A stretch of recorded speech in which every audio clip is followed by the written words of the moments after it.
জঙ্গি মনোভাবাপন্ন খালিস্তানিদের জোর জুলুম, ভারতীয়দের গায়ে হাত, ভারতকে অপমান করা। এই ভিডিও সোশ্যাল মিডিয়াতে দ্রুত ভাইরাল হচ্ছে। যেই ভিডিওতে দেখা যাচ্ছে ভারতীয় নাগরিক এবং ভারতীয় পতাকার অপমান করা হচ্ছে। বিস্তারিত জানার আগে ভিডিওটা দেখুন।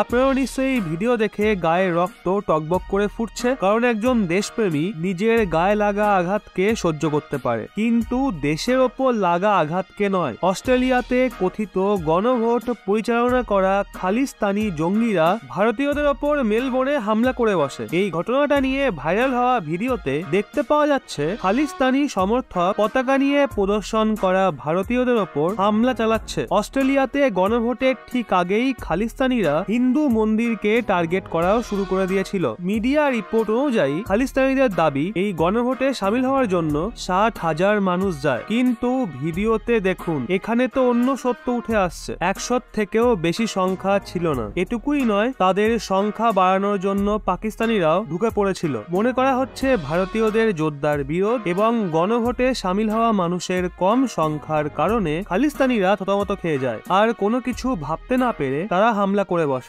সেই সময়ে খালিস্তানিরা ভারতীয় পতাকার অমর্যাদাও করে। খালিস্তানি জঙ্গিরা বিগত বেশ কিছু দিন ধরে অস্ট্রেলিয়াতে ভারতের বিরুদ্ধে অনেক বিষাক্ত অভিযান চালাচ্ছে। খালিস্তানিদের এই হামলার ভিডিও দ্রুত শেয়ার হচ্ছে। ভারতের মানুষরা এই ভিডিও দেখে ক্ষোভে ফেটে পড়ছে। এই ভিডিওতে খালিস্তানি সমর্থকদের হাতে রড, ডান্ডা এসব দেখা যাচ্ছে, যেগুলো সরাসরি ভারতীয় পতাকার অপমান করছে। অস্ট্রেলিয়ান মিডিয়া বলে এই পতাকা মেলবোর্ন ফেডারেশন চকের। এই হামলায় 5 জন ভারতীয় আহত হয়েছে আর একজনকে হাসপাতালে ভর্তি করা হয়েছে। খালিস্তানি জঙ্গিরা যেখানে অনবরত হামলা করছিল আর ভারতীয় পতাকার অমর্যাদাও করছিল, সেখানে এই পুরো ফুটেজে কোনো স্থানীয় পুলিশকে দেখতেই পাওয়া যাচ্ছে না। যদিও বিবাদ অনেকটা বেড়ে যাওয়ার পর পুলিশ হস্তক্ষেপ করে, কিন্তু ততক্ষণে অনেক দেরি হয়ে গেছিল। ততক্ষণে ভারতীয়দের মাথায় ক্ষোভের আগুন জ্বলে গেছে। এখন এর পরিণাম কি হয় সেটাই দেখার। বন্ধুরা, এই বিষয়ে আপনাদের একটা প্রশ্ন করতে চাই,